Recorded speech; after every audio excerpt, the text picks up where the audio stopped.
Good morning. Yeah, it's 1:11 again.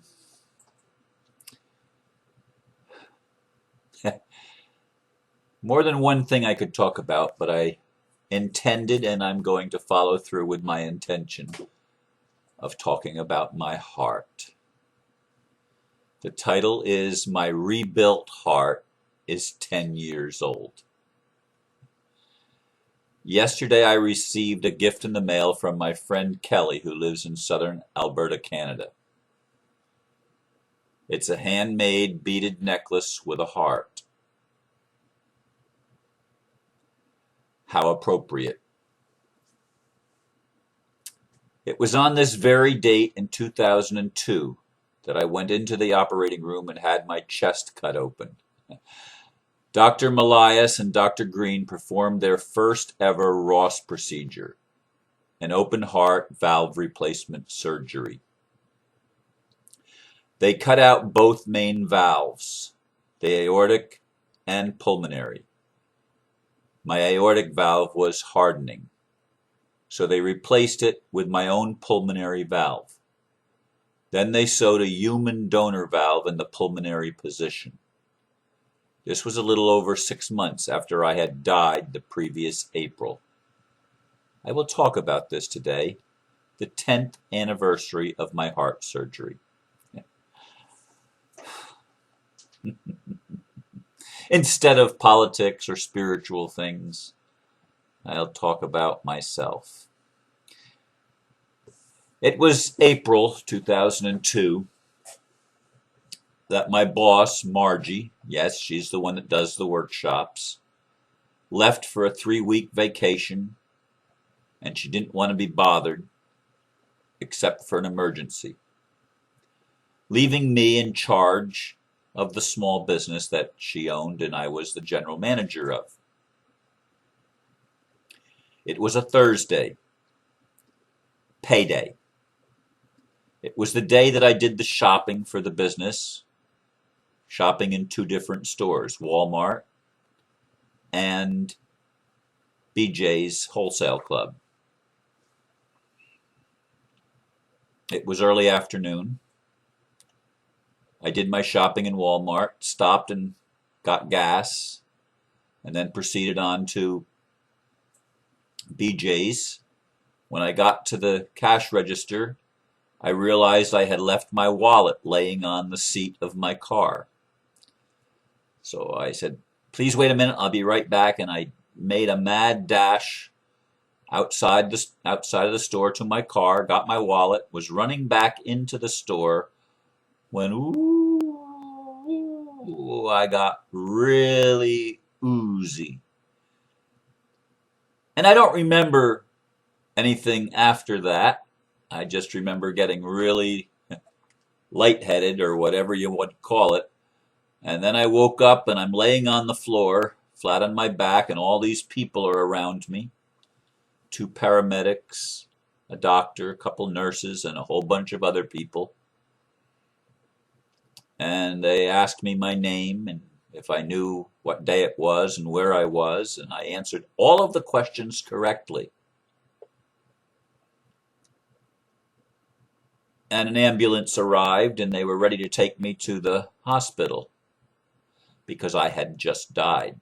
I had no pulse or respiration. But the same time that I was falling down onto the floor face first, 2 paramedics were walking into the store right behind me and began to do CPR. And the witnesses said I had turned purple, but I had no pulse and no respiration. I had dropped dead, just like that.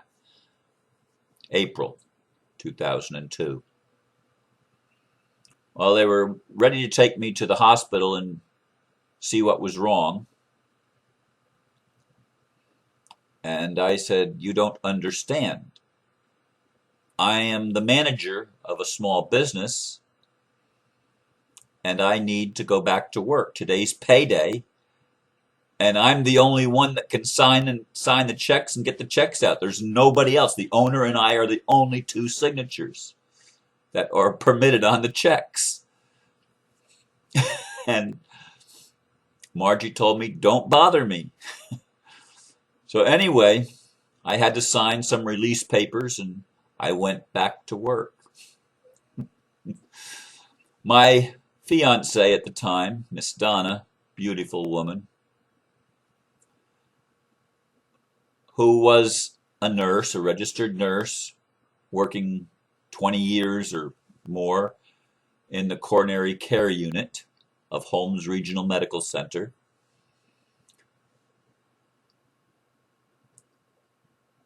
They called her from work. Well, they called my work and told them what had happened to me, and my work called Donna.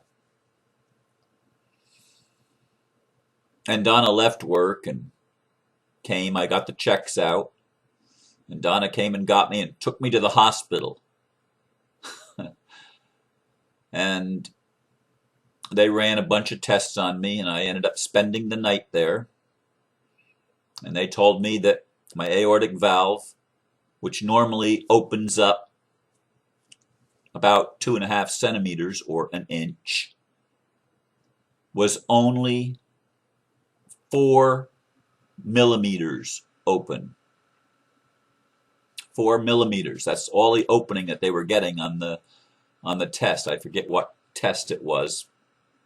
I had several tests later on, which I'll get to. But anyway, it was very life-threatening, and they recommended that I have surgery, like immediately, like that day. And I said, you don't understand. I have to go to work. And they said, you don't understand. You just died. Well, I signed the release papers and went to work. When Margie came back,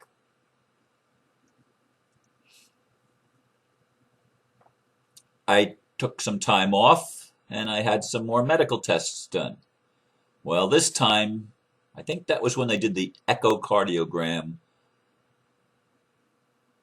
where I could actually see my heart beating, but the valve opening then it had increased by 3 millimeters. God was healing me. In my mind, that's the way it was. And then they ended up doing another procedure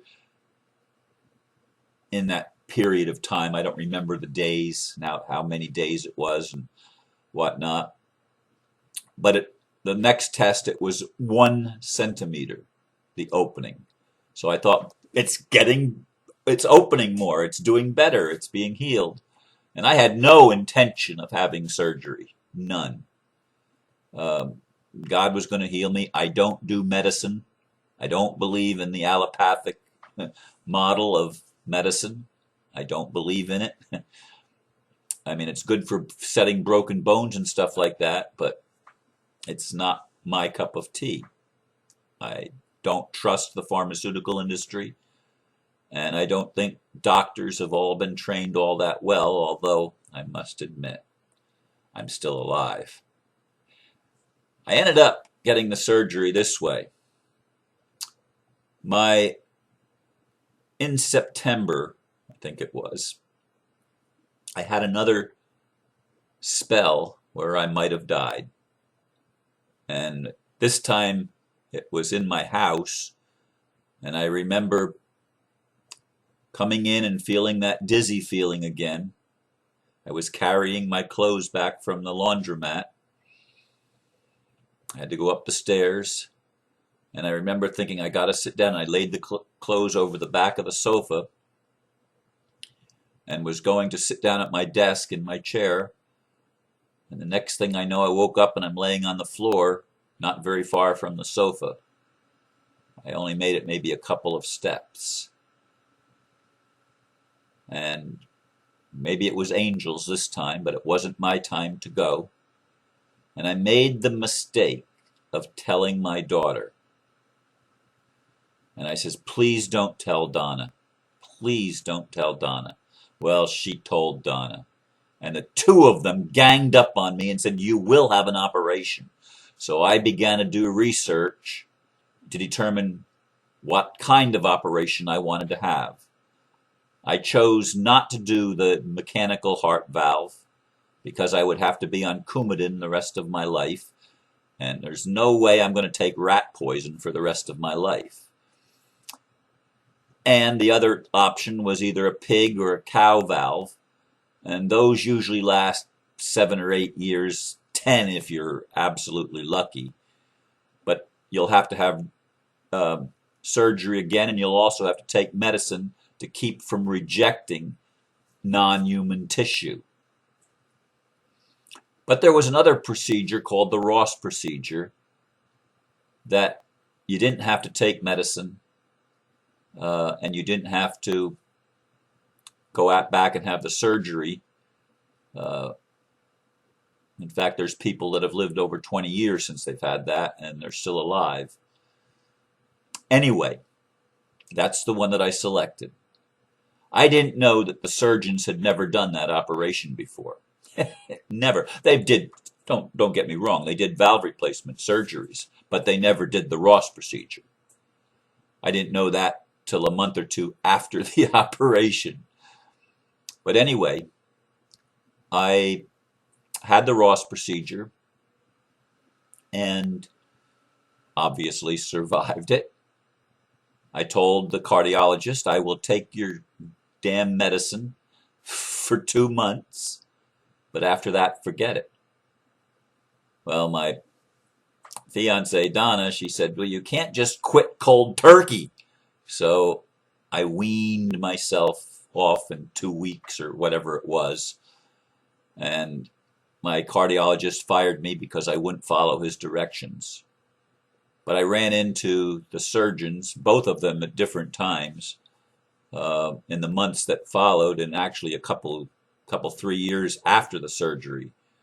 And each time that I would run into Dr. Green or Dr. Malias, they would comment on how good I looked because I took control of my own health. And that's my path. I'm not trying to lay trips on anybody else. This is my story, and I'm sticking to it. I did not take medicine, and I have not taken medicine since. I don't do that. I don't do pharmaceutical drugs. I don't think they're good for you. If you have a different viewpoint, that's perfectly fine. You're allowed. We're all allowed to make up our own minds on what we want to do and how we want to live. Now, I will say that these surgeons did an excellent job. The scar is almost not visible anymore. You can see it, but it's not very noticeable. Was when I came out of the surgery, of course. It was really noticeable, but it's not anymore. And I feel good. Occasionally, I'll feel a little twinge in my chest. And I say, thank you, God, I needed that adjustment. In fact, I've learned most of the time, whenever I start feeling anything that might be considered a symptom of something, I look at it not as something wrong. I look at it as spirit making an adjustment. And I talk to my body. I talk to my heart. I talk to my blood vessels. I talk to my brain, my stomach, my lungs, my bones, my hair, my skin. I wish my skin would stop these wrinkles. I mean, I really do. And I wish my nose would not always look so inflamed. That's roseola or something like that. Doesn't always listen to me as quickly as I'd like, but I send my body love. And I tell my body, not just my body, my car, my appliances, my house, everything in my life, I think is alive. And I serve it by being thankful, by being grateful. And it serves me by staying healthy. I talk to my immune system. Yes, I do. And I encourage you to do that too. I encourage everybody to talk to the cells of their body that serve you faithfully. If you want your body to do well, you may as well appreciate it. That's my secret or my message. You can take it or leave it. But after 10 years of having a rebuilt heart with somebody else's valve, in my pulmonary valve position. My body has not rejected it. I'm able to do anything that I want to do. I don't exercise enough. I used to be in better shape. I used to dance a lot. There was a time I used to run a lot, actually, and I haven't done either of those things very much in recent years. But everything that I do, including physical work, which I don't do a lot of, but I do some of, like mowing the lawn and stuff like that, I am able to function normally. So I want to say happy birthday to my heart. And to my friend Kelly in Canada, thank you for a perfect timing gift, a perfectly timed gift of sending me a heart on a necklace so that I could share this story on the day that they wheeled me in to the operating room. I think it was between 5 and 6 a.m. I think I was supposed to be there 5 a.m. that day, maybe earlier. I know it was really early that I was supposed to be there. And it's interesting because my daughter gave birth to my first grandchild 2 days prior to my surgery. Her birthday was, of course, just the 28th, and she just turned 10. So my heart just turned 10. My newly manufactured, my remanufactured heart turns 10 today. Thank you for listening to me share my story about surgery. No, I'm not going to show you the scar because it would be too hard for you to see it on the camera. Have a great day. I'm going to bed. Namaste.